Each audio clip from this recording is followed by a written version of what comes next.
Selamat pagi Bapak Ibu, Saudara dan Saudari yang dikasihi Tuhan Yesus Kristus. Kita akan mendengarkan Warta Jemaat pada hari Minggu tanggal 2 Maret 2025. Majelis Jemaat mengucapkan selamat datang dan selamat beribadah kepada seluruh pengunjung kebaktian ini. Kami juga menyambut dengan sukacita kepada Bapak Ibu, Saudara-saudari yang baru pertama kali mengikuti ibadah di GKI Pamanukan. Jika Bapak Ibu, Saudara-saudari memerlukan informasi atau membutuhkan informasi dan pelayanan, silakan menghubungi Penatua Jimmy Situmorang atau Sekretariat Gereja.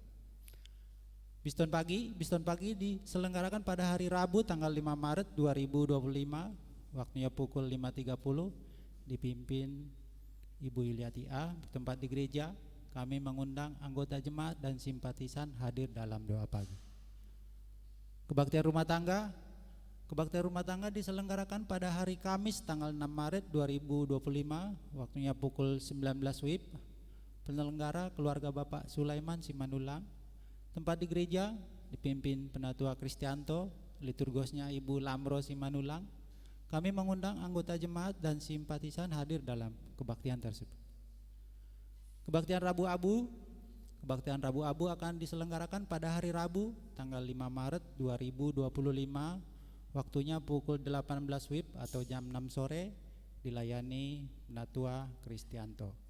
Kami mengundang anggota jemaat dan simpatisan hadir dalam kebaktian tersebut.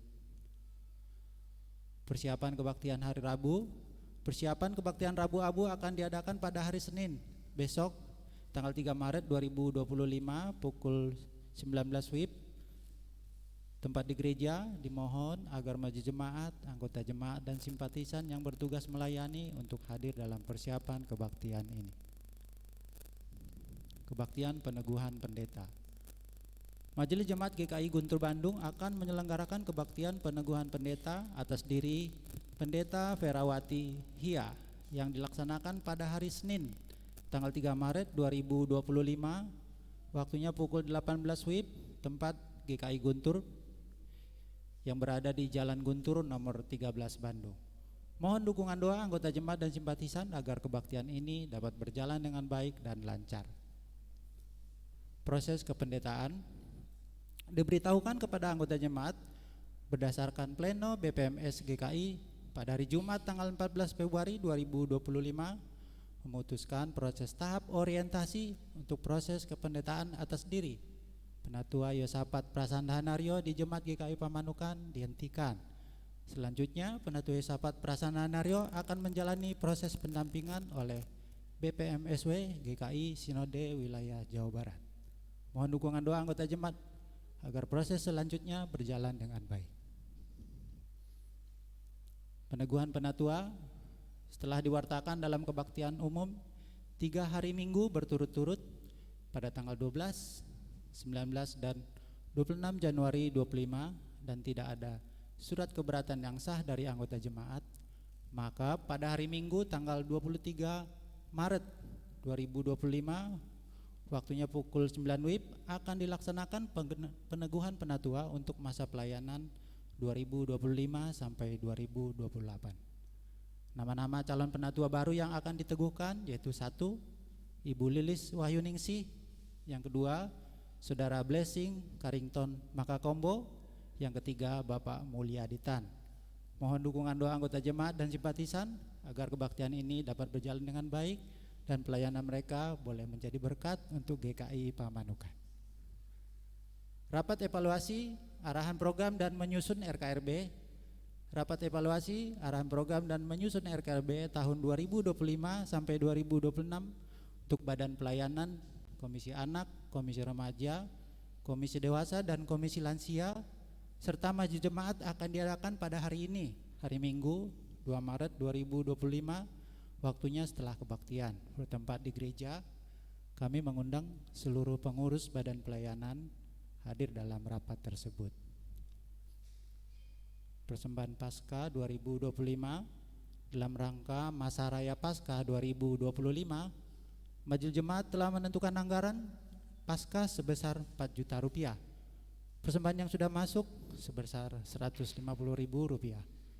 Majelis Jemaat telah menyediakan amplop persembahan Paskah 2025 di depan pintu masuk gereja kami mengharapkan partisipasi Bapak Ibu, saudara-saudari sekalian dalam memenuhi kebutuhan dana tersebut. Untuk persembahan umat yang masuk dari tanggal 22 Februari sampai dengan 1 Maret 2025 totalnya Rp6.274.000. Sekian warta jemaat hari ini. Umat kami undang bangkit berdiri. Kita memuji Tuhan dari PKJ 2, mulia, mulia namanya.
Kebaktian kita berlangsung dalam nama Bapa, Anak, dan Roh Kudus.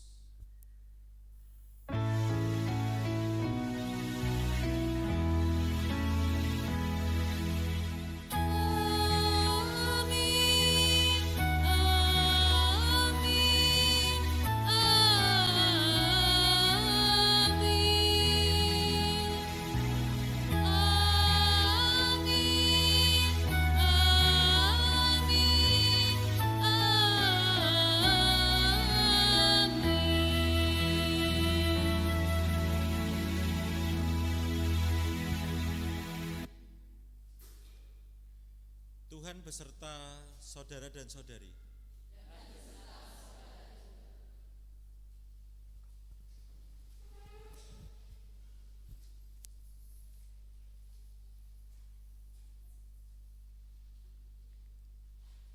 Umat yang dikasihi Tuhan, tema kebaktian minggu ini adalah dengarkanlah Dia yang dimuliakan, yang akan mengajak kita untuk memahami makna dari peristiwa transfigurasi Yesus sebagai gambaran kebangkitannya yang dilalui lebih dulu dengan penderitaan dan kematiannya. Kita sambut kudengar suara Yesus.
Marilah kita bersama-sama datang ke hadapan Tuhan untuk mengakui dosa dan kesalahan kita.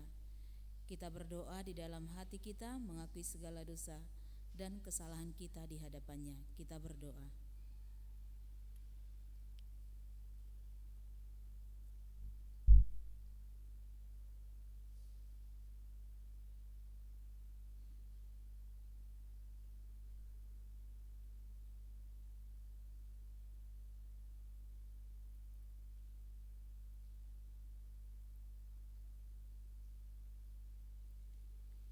Tuhan, inilah pengakuan dosa kami. Ampuni kami, layakkan kami. Dalam nama Tuhan Yesus Kristus kami berdoa. Amin. Kita sambut, ya Allahku di cahayamu.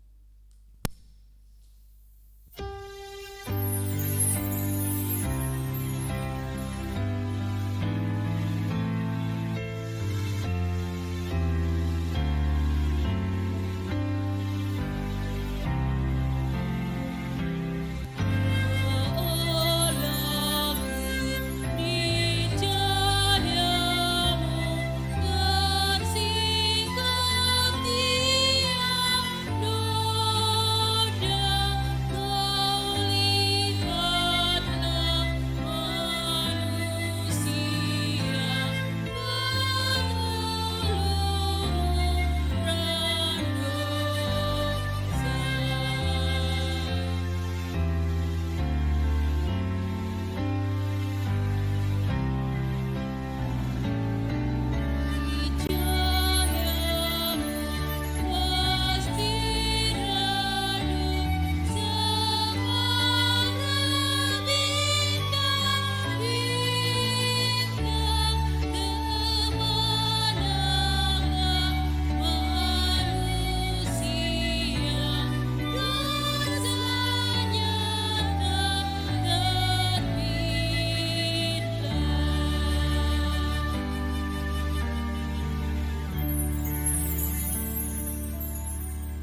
Jemaat kami undang berdiri.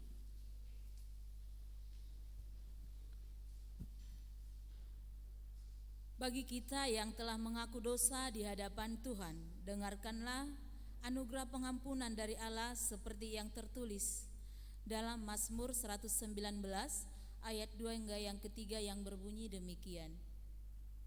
Berbahagialah orang-orang yang memegang peringatan-peringatannya, yang mencari Dia dengan segenap hati, yang juga tidak melakukan kejahatan, tetapi yang hidup menurut jalan-jalan yang ditunjukkannya. Demikianlah berita anugerah dari Tuhan. Damai Tuhan beserta kita.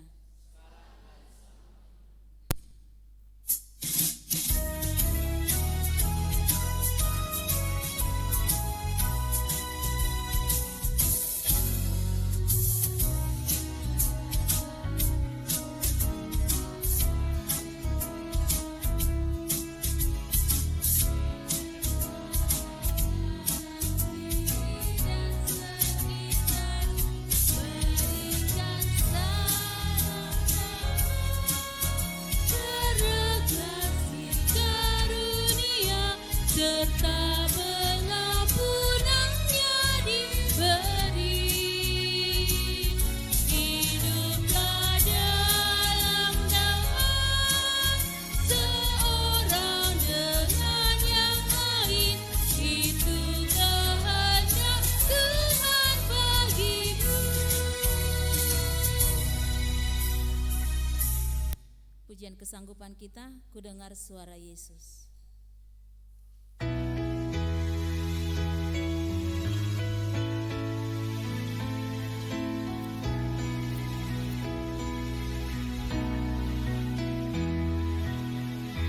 Aku mau menyangkal diri, aku mau menyangkal diri, hidup salib tiap hari.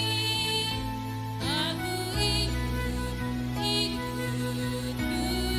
Tuhanku, aku ikut Juru Selamat, aku ikut Juru Selamat, dan kemanapun langkahnya, aku ikut Tuhanku.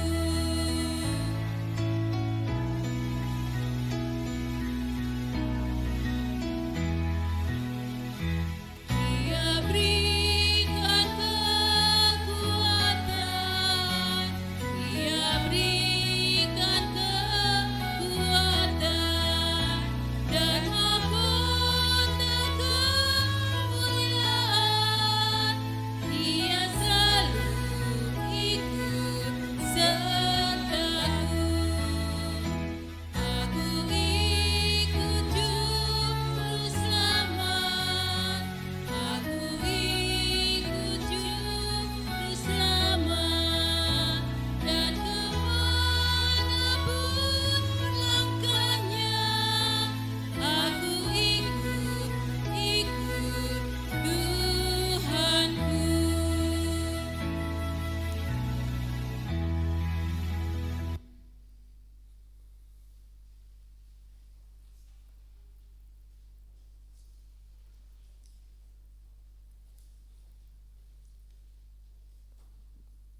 Mari kita bersama-sama kita mempersiapkan diri kita. Kita akan membaca dan merenungkan sabda Tuhan. Kita akan berdoa, kita memohon pertolongan Roh Kudus agar kita gampang untuk memahami firman Tuhan yang hendak kita dengar hari ini. Mari kita berdoa. Kembali kami datang beribadah bersama-sama di tempat ini. Kami bersyukur karena undangan Tuhan bagi kami boleh memuji dan memuliakan Tuhan. Kami juga boleh berjumpa dengan saudara seiman kami, dan kami juga mengakui bahwa kami rindu untuk mendengar firman-Mu. Kami haus, kami lapar, dan kami berharap firman Tuhan boleh memuaskan dahaga dan rasa lapar kami, sehingga hidup kami boleh senantiasa dalam jalur penyertaan Tuhan. Kami boleh hidup seturut dengan kehendak Tuhan, sehingga apa yang kami lakukan, apa yang kami perbuat senantiasa mencerminkan firman-Mu. Kami berharap firman ini juga boleh menolong kami, memberikan kekuatan, peneguhan hati, dan kemampuan untuk terus menyatakan kebenaran dan kemuliaan Tuhan melalui sikap dan perilaku kami sehari-hari. Oleh karena itu Tuhan mampukan kami untuk memahami apa yang hendak Engkau sampaikan kepada kami hari ini. Melalui firman-Mu kami boleh merasakan sukacita dari Tuhan.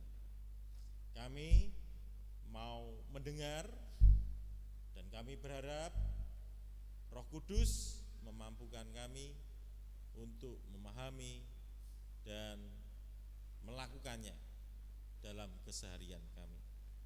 Di dalam Kristus kami memohon, amin.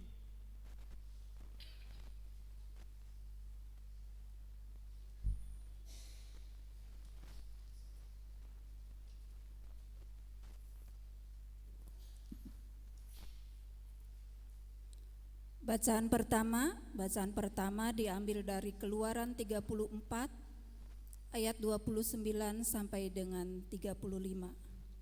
Bacaan pertama diambil dari Keluaran 34 ayat 29 sampai 35. Inilah firman Tuhan. Ketika Musa turun dari gunung Sinai, kedua loh hukum Allah ada di tangan Musa ketika ia turun dari gunung itu. Tidaklah ia tahu bahwa kulit mukanya bercahaya oleh karena ia telah berbicara dengan Tuhan. Ketika Harun dan segala orang Israel melihat Musa, tampak kulit mukanya bercahaya, maka takutlah mereka mendekati dia. Tetapi Musa memanggil mereka, maka Harun dan segala pemimpin jemaah itu berbalik kepadanya dan Musa berbicara kepada mereka. Sesudah itu mendekatlah segala orang Israel, lalu disampaikannya kepada mereka segala perintah yang diucapkan Tuhan kepadanya di atas gunung Sinai. Setelah Musa selesai berbicara dengan mereka, diselubunginya mukanya. Tetapi apabila Musa masuk menghadap Tuhan untuk berbicara dengan dia, ditanggalkannya selubung itu sampai ia keluar. Dan apabila ia keluar, dikatakannya kepada orang Israel apa yang diperintahkan kepadanya. Apabila orang Israel melihat muka Musa, maka kulit muka Musa bercahaya.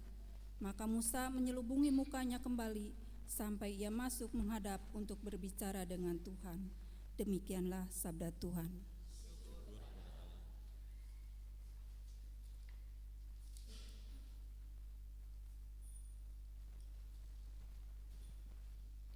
Mari kita tangkapi bacaan pertama tadi dengan menyanyikan Mazmur 99 secara berbahasa.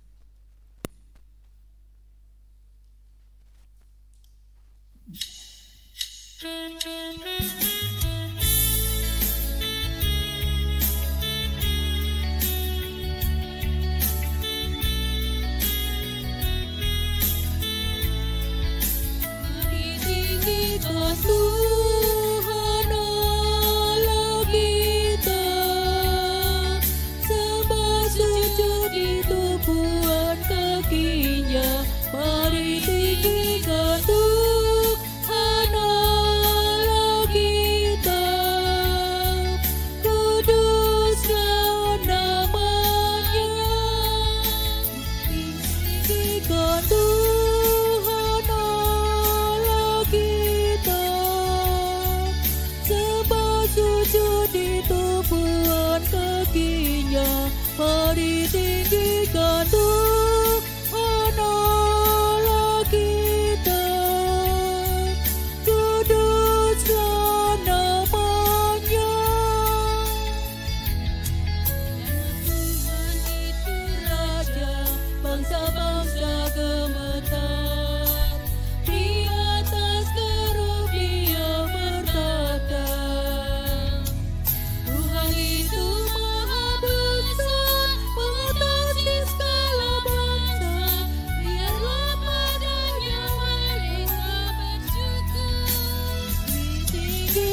Tuhan Allah kita, sembah sujud di tumpuan kakinya, mari tinggikan Tuhan Allah kita, kuduslah namanya.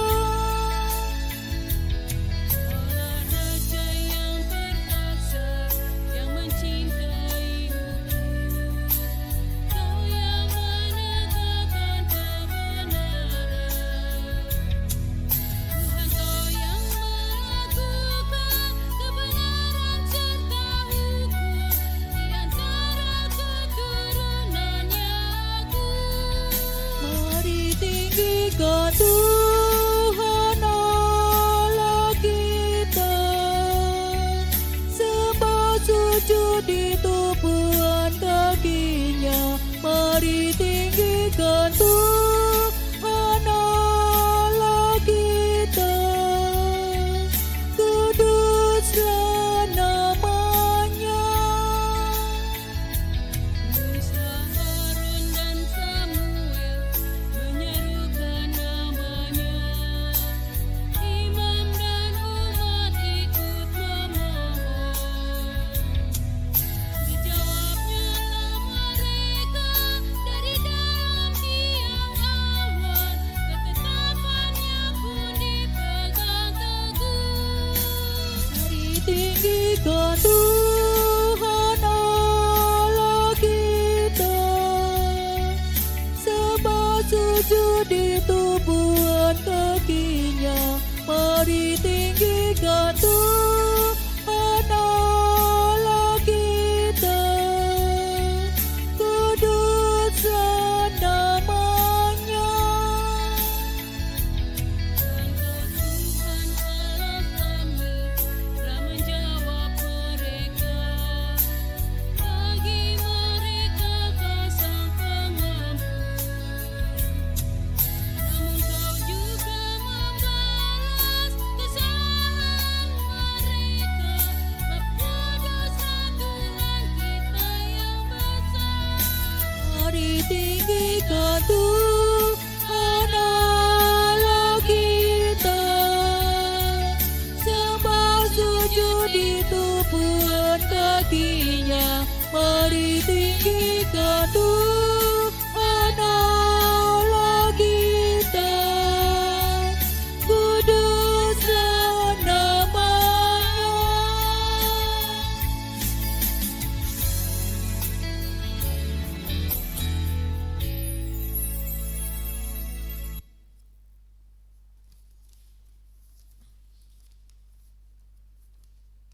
Bacaan kedua diambil dari 2 Korintus 3 ayat 12 sampai dengan Korintus 4 ayat 2 yang berbunyi demikian. Karena kami mempunyai pengharapan yang demikian, maka kami bertindak dengan penuh keberanian, tidak seperti Musa yang menyelubungi mukanya supaya mata orang-orang Israel jangan melihat hilangnya cahaya yang sementara itu. Tetapi pikiran mereka telah menjadi tumpul, sebab sampai pada hari ini selubung itu masih tetap menyelubungi mereka. Jika mereka membaca perjanjian lama itu tanpa disingkapkan, karena hanya Kristus saja yang dapat menyingkapkannya. Bahkan sampai pada hari ini, setiap kali mereka membaca kitab Musa, ada selubung yang menutupi hati mereka. Tetapi apabila hati seorang berbalik kepada Tuhan, maka selubung itu diambil daripadanya. Sebab Tuhan Allah roh, dan di mana ada roh Allah, di situ ada kemerdekaan. Dan ketika semua mencerminkan kemuliaan Tuhan dengan muka yang tidak berselubung, dan karena kemuliaan itu datangnya dari Tuhan yang adalah roh, maka kita diubah menjadi serupa dengan gambarnya dalam kemuliaan yang semakin besar. Oleh kemurahan Allah kami telah menerima pelayanan ini, karena itu kami tidak tawar hati. Tetapi kami menolak segala perbuatan bersembunyi yang memalukan. Kami tidak berlaku licik dan tidak memalsukan firman Allah.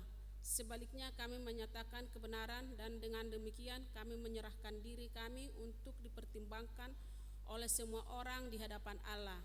Demikianlah sabda Tuhan. Bacaan diambil dari kitab Injil Lukas pasal 9 ayat 28 sampai dengan 43a. Kira-kira 8 hari sesudah menyampaikan perkataan itu, Yesus membawa Petrus, Yohanes dan Yakobus lalu naik ke atas gunung untuk berdoa.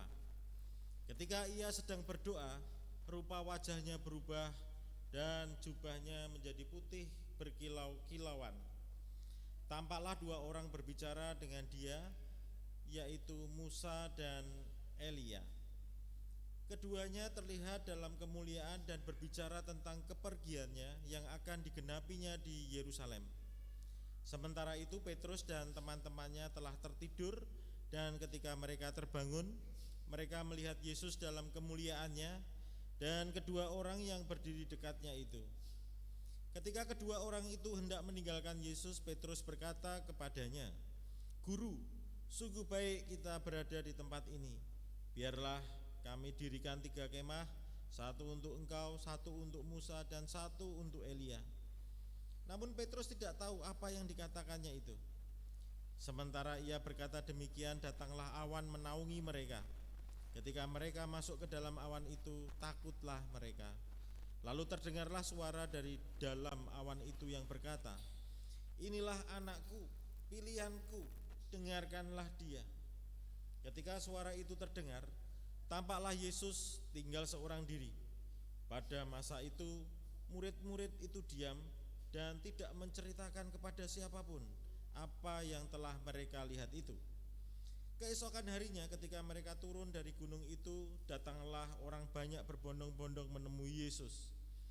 Seorang dari orang banyak itu berseru, "Guru, aku memohon engkau menengok anakku, sebab ia satu-satunya anakku. Setiap kali diserang roh, ia mendadak berteriak. Roh itu mengguncang-guncangkannya sehingga mulutnya berbusa. Roh itu terus saja menyiksa dia dan hampir-hampir tidak mau meninggalkannya. Aku telah meminta murid-muridmu mengusir roh itu, tetapi mereka tidak mempan." Lalu kata Yesus, "Hai generasi yang tidak percaya dan sesat, sampai kapan aku harus tinggal di antara kamu dan sabar terhadap kamu? Bawa anakmu itu kemari." Ketika anak itu mendekati Yesus, setan itu membantingnya ke tanah dan mengguncang-guncangkannya. Namun Yesus menghardik roh jahat itu dan menyembuhkan anak itu, lalu mengembalikannya kepada ayahnya. Semua orang itu pun takjub akan kebesaran Allah. Demikianlah Injil Yesus Kristus. Berbahagialah mereka yang mendengarkan firman Tuhan dan memeliharanya.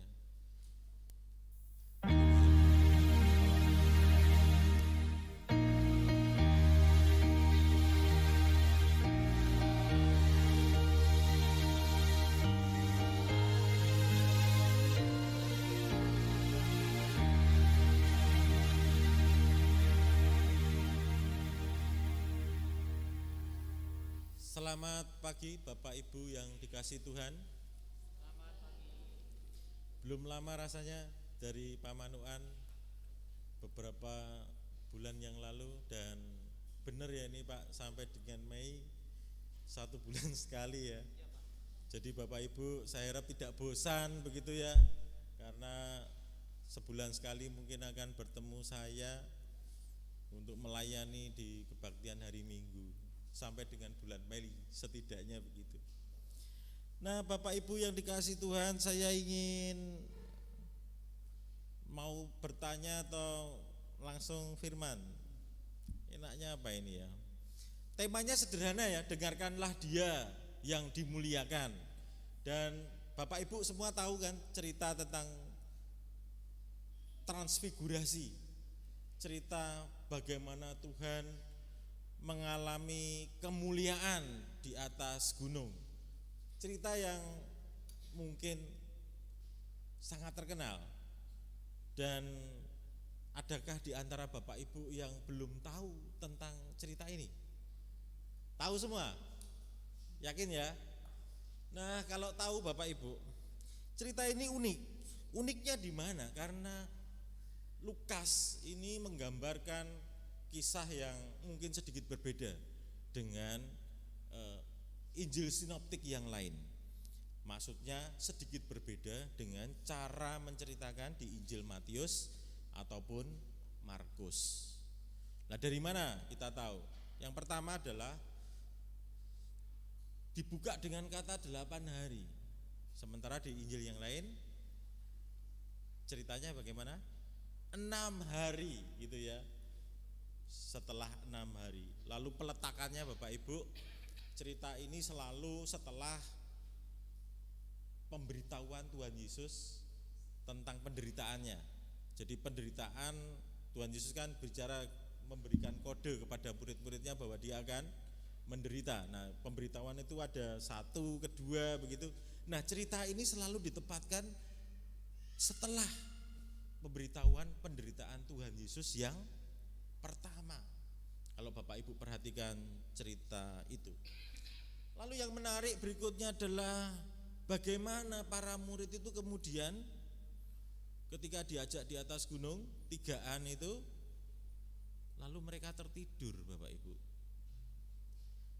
Nah, ini kalau kita ingat cerita ini, para murid 3 orang itu tidur itu selain di sini di mana Bapak Ibu? Di mana? Iya, ketika mereka ada di Getsemani, para murid juga kemudian tertidur. Nah, salah satu ciri khas yang menonjol, ini cara Lukas cerita Bapak Ibu. Jadi kalau Tuhan Yesus sebelumnya itu berdoa, itu pasti apa yang akan dilakukan Tuhan Yesus itu sesuatu yang besar, sesuatu yang punya arti penting. Apa yang akan Tuhan Yesus lakukan itu pasti sesuatu yang tidak biasa. Itu salah satu cara Lukas menggambarkan cerita di dalamnya. Nah, hari ini kita juga melihat bagaimana Yesus kemudian dalam kemuliaannya ini nampak luar biasa. Meskipun kalau kita lihat di dalam penggunaan kata yang dipakai oleh Injil Matius ataupun Markus itu sangat berbeda. Mereka menggunakan kata dalam bahasa asli itu metamorfosis. Kayak ulat jadi kepompong terus jadi kupu-kupu. Ya, itu kan ada perubahan yang jelas. Nah, sementara Lukas sebenarnya tidak menggunakan bahasa yang sama, tetapi lebih pada menunjukkan bahwa Yesus ada dalam kemuliaan. Sebuah bahasa, kata yang dipilih itu sangat mendekati kita lah. Jadi kita mestinya gampang. Oh, ketika Tuhan Yesus ada di sana dalam kemuliaan, ini mirip sekali ini dengan cerita Musa ketika di atas Gunung Sinai menerima 2 loh perintah Allah itu yang berisi 10 hukum Tuhan itu.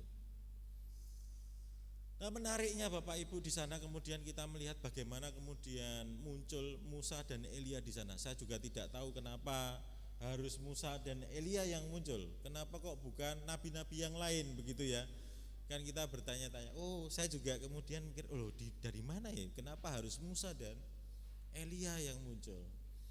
Nah, di dalam tradisi Israel itu Musa itu menjadi nabi yang kemudian mengingatkan mereka tentang hukum Taurat. Kalau Elia itu mewakili para nabi. Karena di dalam cara berpikir orang Israel yang menjadi 2 dasar kehidupan spiritualitas mereka itu adalah hukum Taurat dan kitab para nabi.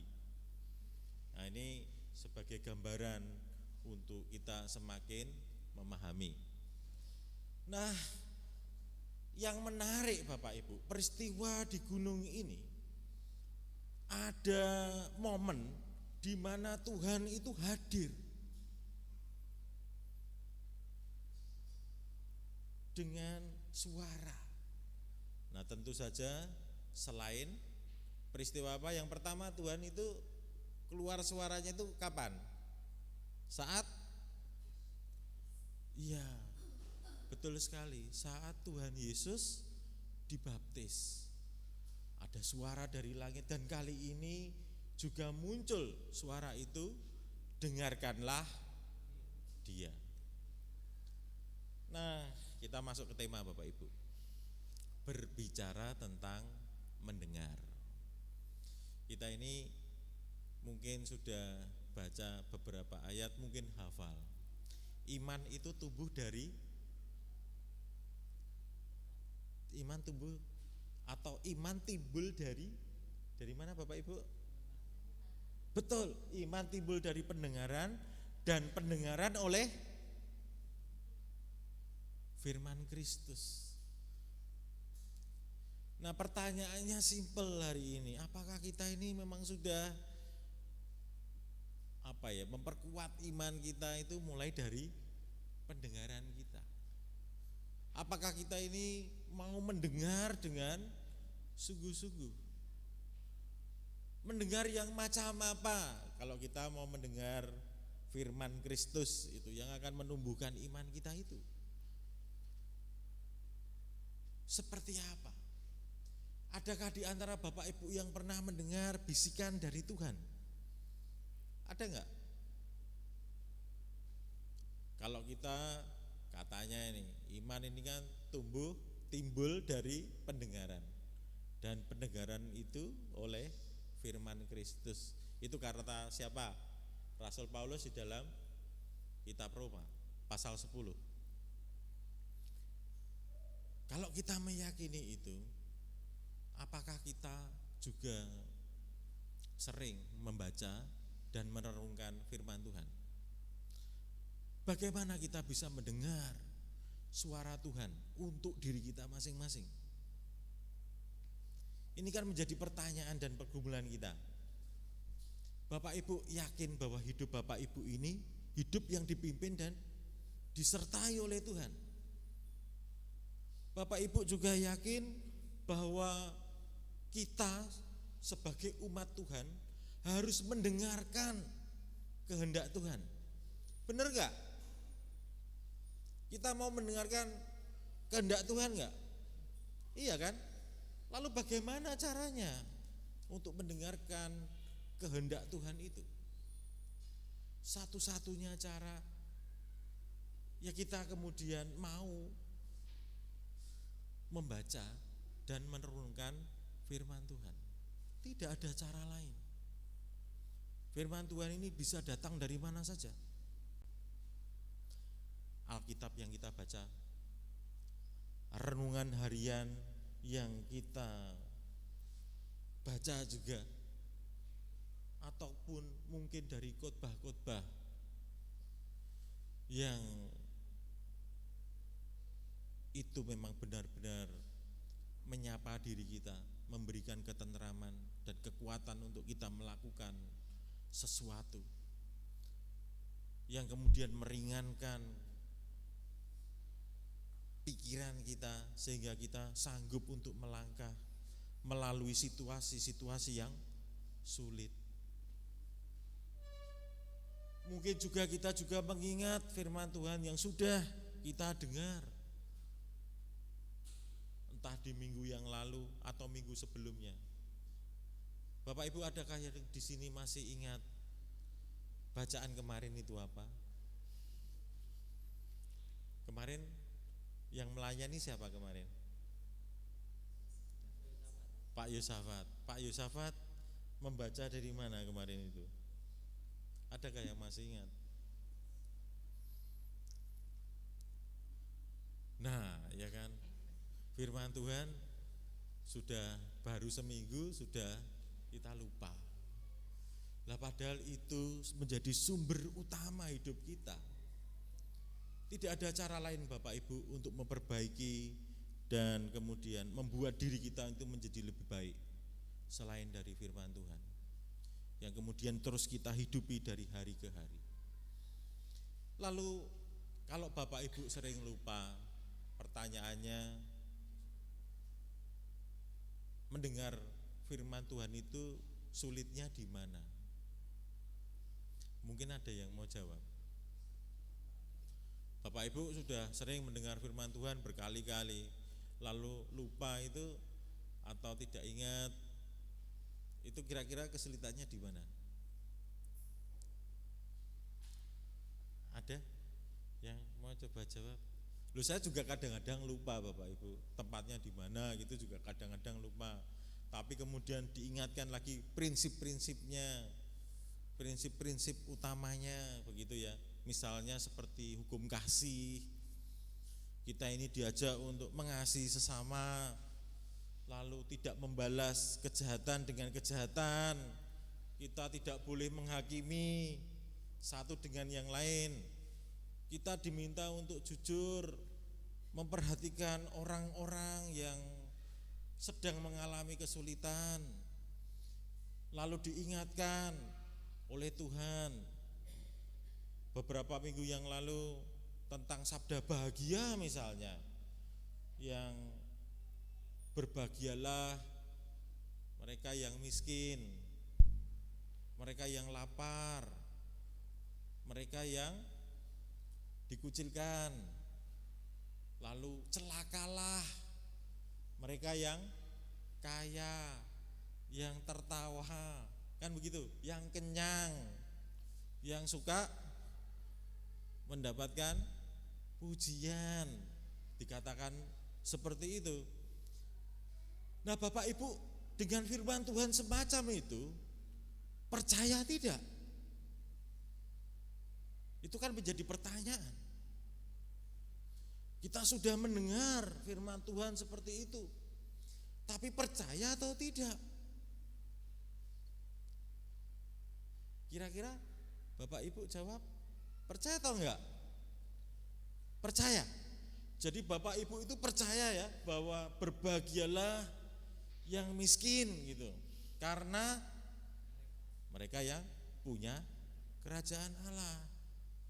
Bapak Ibu yang lapar itu mesti berbahagia. Nah kalau sudah begitu dilakukan apa tidak? Bapak Ibu, faktanya sampai hari ini banyak orang masih mengejar kekayaan, dan tidak ada yang mau hidup miskin loh. Coba ditanya, padahal sudah jelas, berbahagialah kamu yang miskin, tapi satu pun tidak ada yang melakukan. Kalau ada sesuatu yang diperlukan, ngeluarin itu sulit, ya enggak? Tuh, Paskah dana 4 juta, tapi masih belum ya, Paskahnya masih lama. Startnya sudah bagus, sekali diumumkan. Sudah berapa kali pengumuman Pak?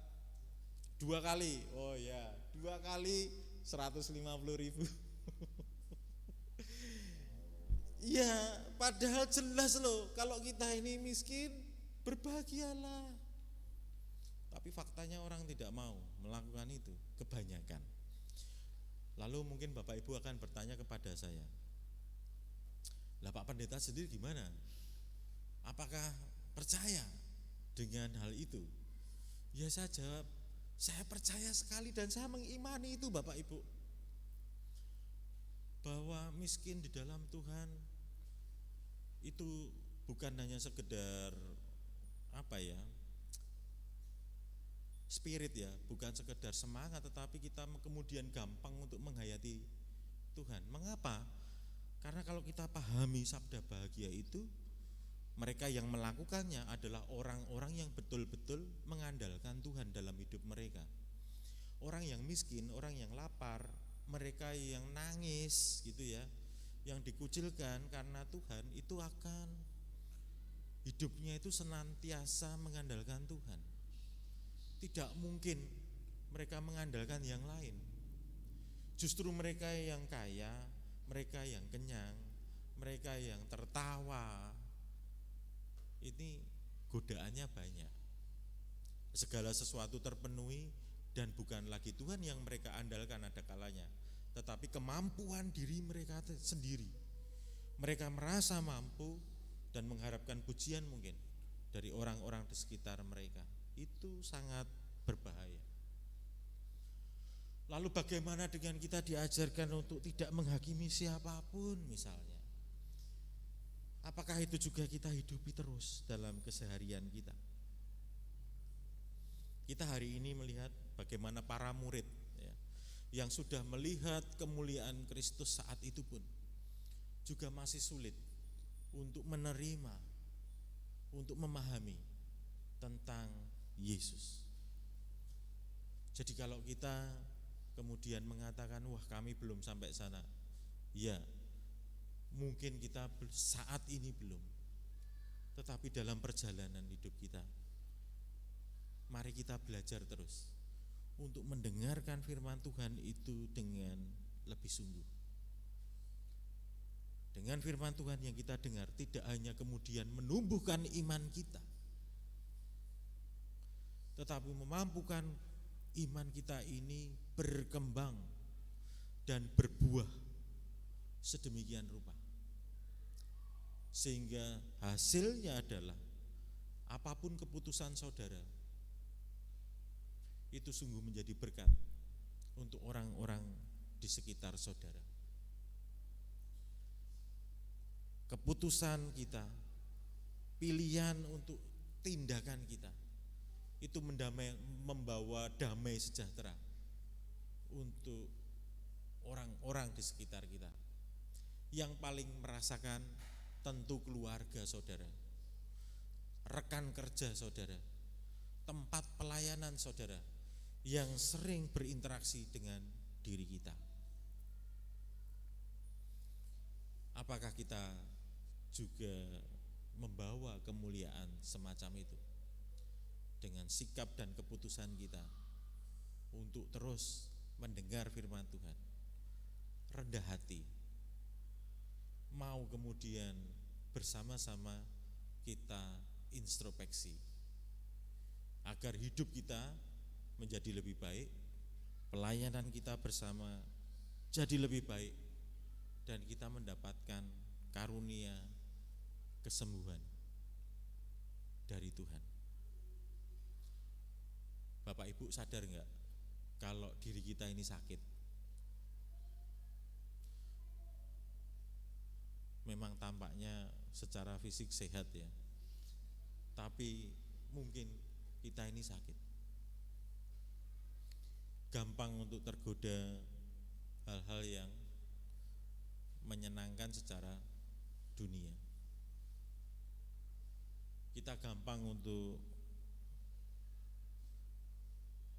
terpicu kemarahan kita. Siapa yang di sini dalam satu hari tidak pernah marah? Ada enggak? Ini maaf nih, ada enggak? Ada satu hari tidak pernah marah? Bisa? Loh, enggak ada yang angkat tangan loh. Ini saya malah jadi makin bertanya-tanya ini. Berarti setiap hari pasti marah. Paling tidak satu kali. Entah terhadap pasangan, entah terhadap anak, entah terhadap penatua mungkin. Atau sebaliknya, penatua juga mungkin marah sama anggota jemaat atau simpatisan, bisa jadi. Tapi mari kita itu belajar betul-betul gitu loh. Kalau Tuhan itu meminta kita untuk sabar, kapan Bapak Ibu akan melakukannya? Nunggu nanti atau saat ini kita lakukan? Sama seperti pelayanan Bapak Ibu, kita suka menunda-nunda. Nanti saja, kalau sudah banyak waktu, nanti kalau ekonomi sudah kuat baru melayani, nanti kita persembahan kalau sudah cukup, kalau belum cukup nggak persembahan gitu kan, tetap 5.000 terus gitu. Itu kan ya bukan kemudian kita meremehkan uang 5.000 ya, setiap orang punya kemampuan masing-masing, tetapi mestinya loh, Tuhan itu kan mengasihi saudara itu lebih dari itu. Lalu kemudian tentu kita bisa mendapat lebih dari itu. Artinya ya saat ini 5.000, tetapi kita tetap berharap dan berdoa supaya kesejahteraan kita ini naik dan tahun depan kita bisa lebih banyak, kan begitu. Bukan kesejahteraan Tuhan berikan tapi tetap 5.000, kan bahaya itu. Tapi itu sering yang terjadi. Saya berdoa di sini tidak terjadi Bapak Ibu. Namun itu bukti bahwa kita ini memang mengasihi Tuhan. Bukti bahwa kita ini memang sungguh-sungguh mendengar apa yang Tuhan maui dalam hidup kita. Cukup jelas ya. Terima kasih Bapak Ibu. Semoga Tuhan menolong Bapak Ibu sekalian untuk terus dimampukan mendengar firman Tuhan dan kemudian dilakukan dengan sungguh-sungguh setiap hari. Sukacita pasti terjadi, percayalah. Amin.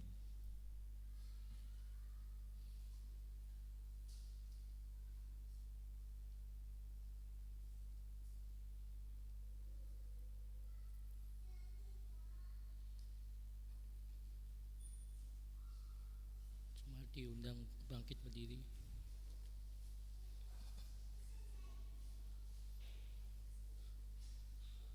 Bersama dengan umat Allah di masa lalu, masa kini, dan masa depan, mari kita mengingatkan janji baptisan kita dengan mengikrarkan pengakuan iman rasuli.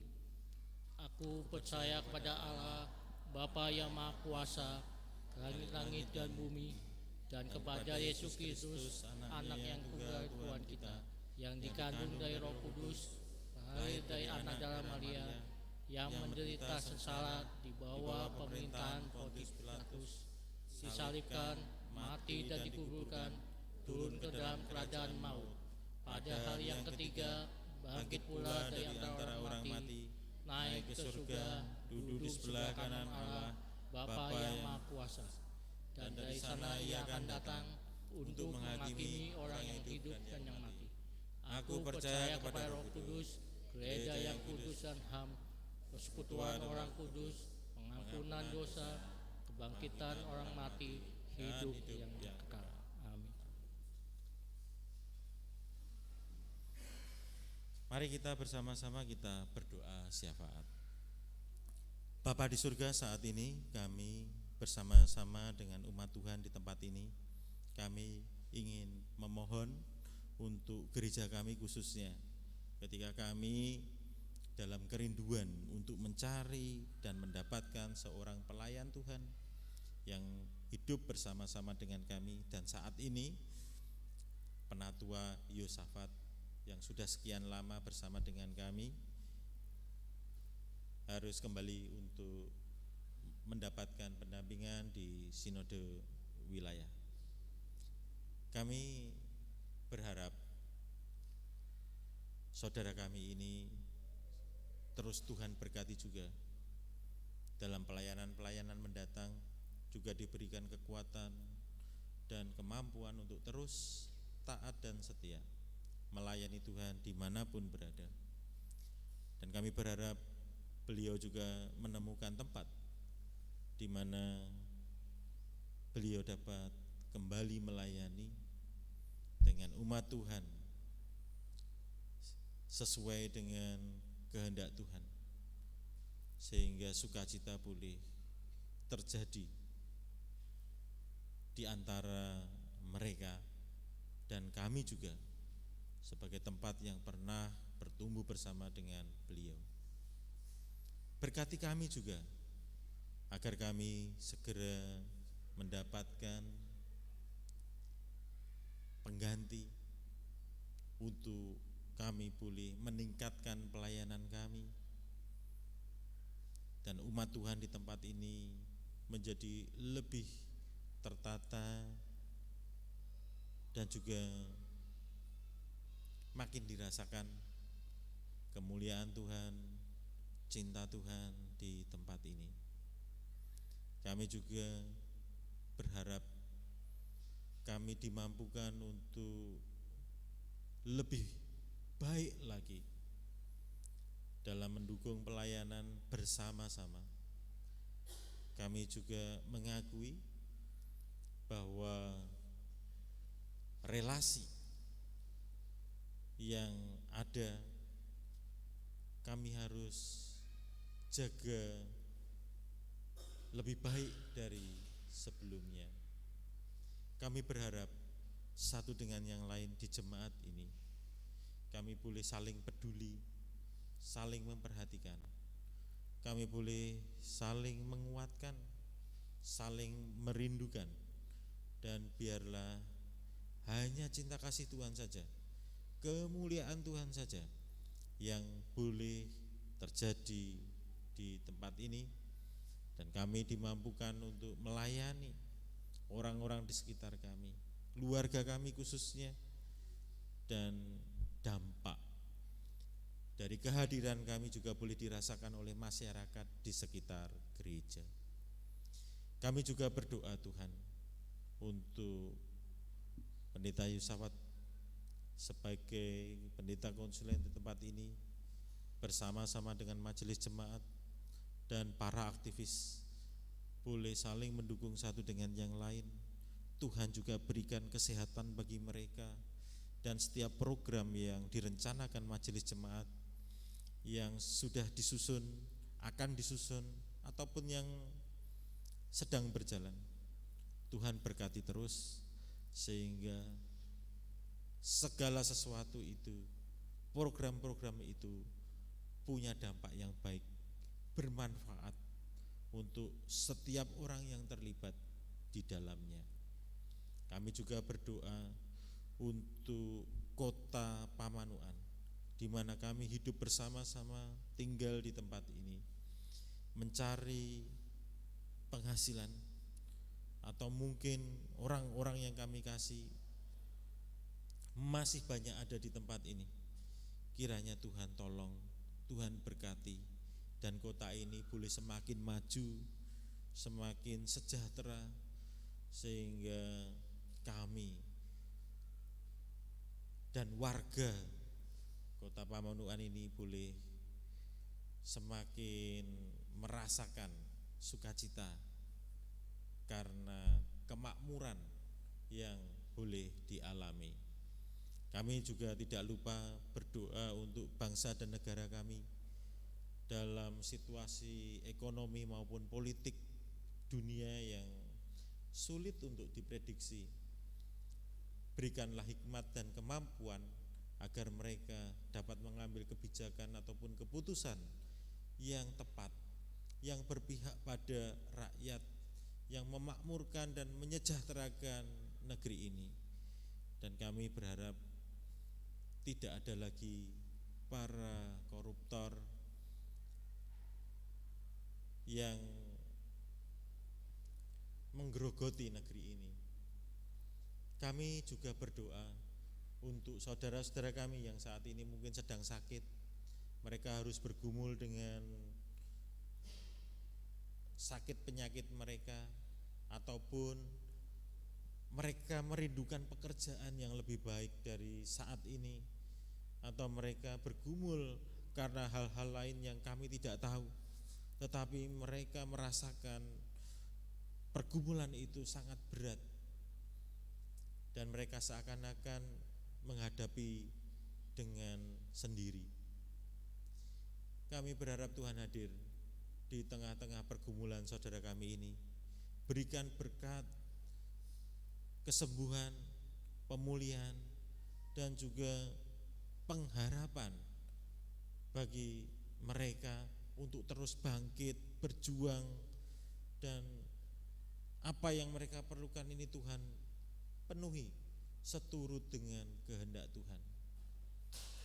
Dan apabila saat ini juga ada di antara saudara kami sedang berdoa secara pribadi, kami berharap Tuhan juga mau mendengar seruan mereka dan mampukan mereka untuk menyelesaikan pergumulan mereka dengan penuh sukacita dan penyertaan Tuhan.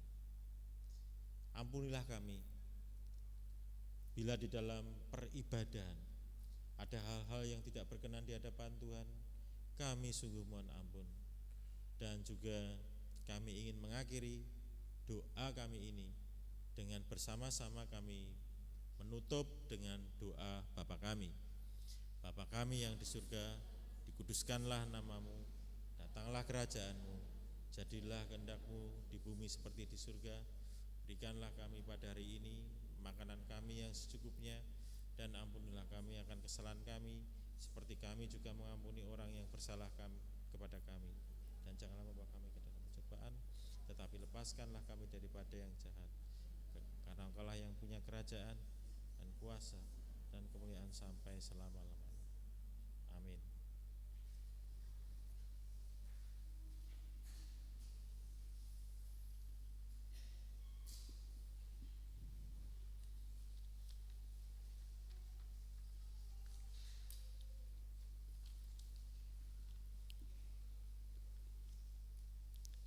Bahwasanya Tuhan itu baik, Ia mengubah kehidupan kita dan memberi berkat untuk kehidupan kita.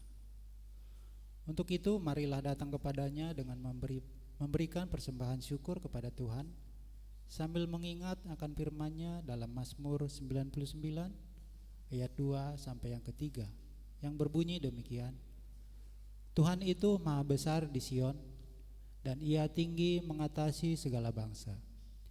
Biarlah mereka menyanyikan syukur bagi nama-Nya yang besar dan dahsyat. Kuduslah Ia. Sambil kantong persembahan diedarkan, kita memuji Tuhan dari Kidung Jemaat 450 bait 1 dan 2. Hidup kita yang benar.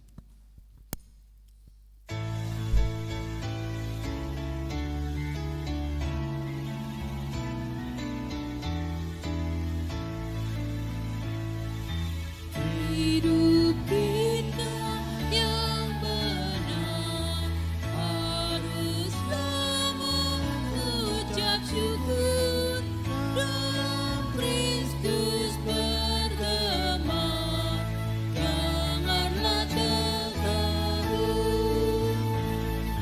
dalam susah pun senang, dalam segala aku bermasmur dan ucap syukur, itu kehendaknya.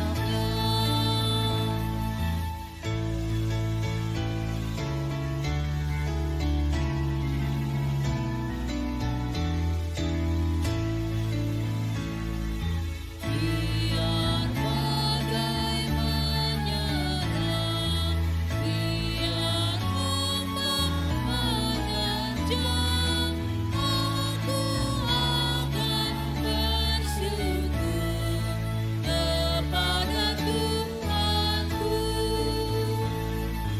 Dalam susah pun senang, dalam segala aku bermasmur dan ucap syukur, itu kehendaknya.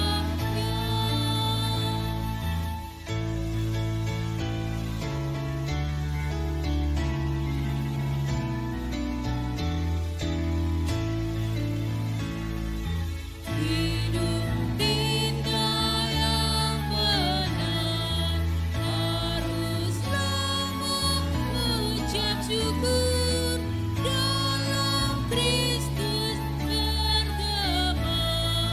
Janganlah tergerus dalam susah pun senang, dalam segala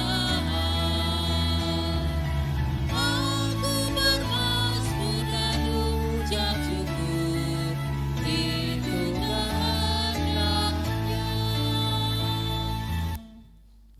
Mari kita bawa persembahan kita di dalam doa. Kita berdoa.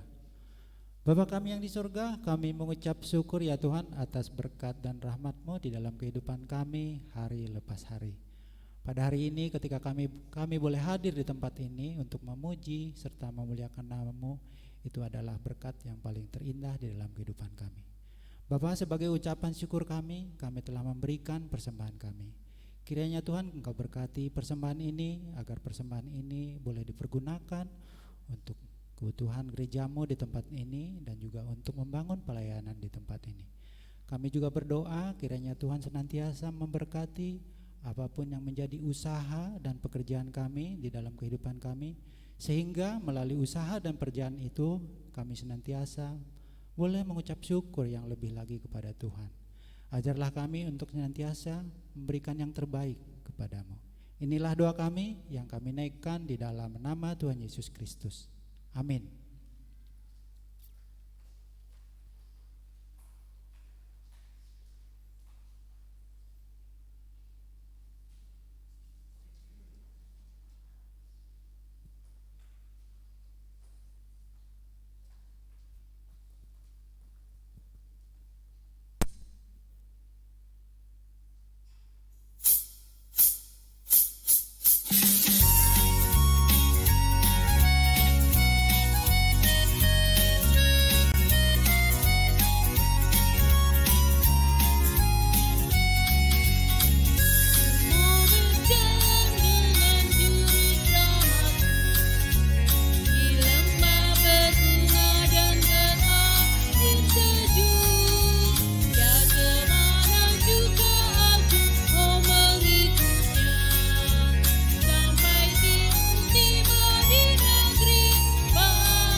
Jadilah saksi Kristus. Terpujilah Tuhan. Kini pulanglah dalam damai sejahtera dan terimalah berkat Tuhan.